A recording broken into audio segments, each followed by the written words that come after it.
pwede na nga rin daw pong matutunan ang paggawa ng social media content sa TESDA. Ito po ang bagong ino-offer ninyo.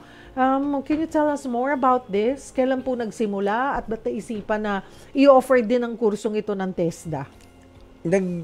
Nagsimula to, Cheryl, dahil nga ang TESDA ngayon is focusing more on the area-based demand-driven TVET program. Ibig sabihin, we just don't offer courses na basta mag-offer ka na lang. We have to determine kung merong end user, may demand, may mga livelihood opportunities, income opportunities, saka job opportunities. So nakita nga natin na dapat pala i-professionalize din natin itong mga content creator. Kasi nga, di ba, pinagkakakitaan niya yan eh, di ba? Merong mga maganda yung mga content nila, pero sa simula, struggle talaga. So now, with cooperations with, of course, with the media group, pati yung mga kapisanan ng mga social media organization, so nabuo itong idea na why don't we create a competency standard in regards to content creations.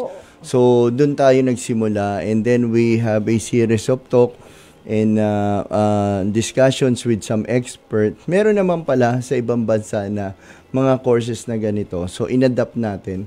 Now, we already came out with the competency standard. Nandiyan yung mga dapat nilang matutunan. Of course, yung content creations, tapos yung use of gadgets, use of editing app. Not only that, of course, kasama din dapat dyan yung mga ethics, yung mga veracity and truthfulness of your content, diba? Para hindi rin naliligaw yung mga kababayan. Tsaka, dapat focus ka, hindi lahat para kang ambon laban sa lahat, diba?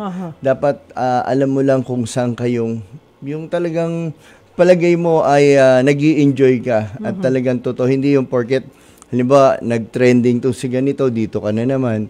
Nag-trending si pagkain, dito ka naman, di ba? So, mamimili ka rin ng mga audience na sa palagay mo, from which among your contents ang binili ng tao or nagkaroon ka ng higher viewership, di ba? So, tignan natin kung paano ka namin ma-develop dito ngayon.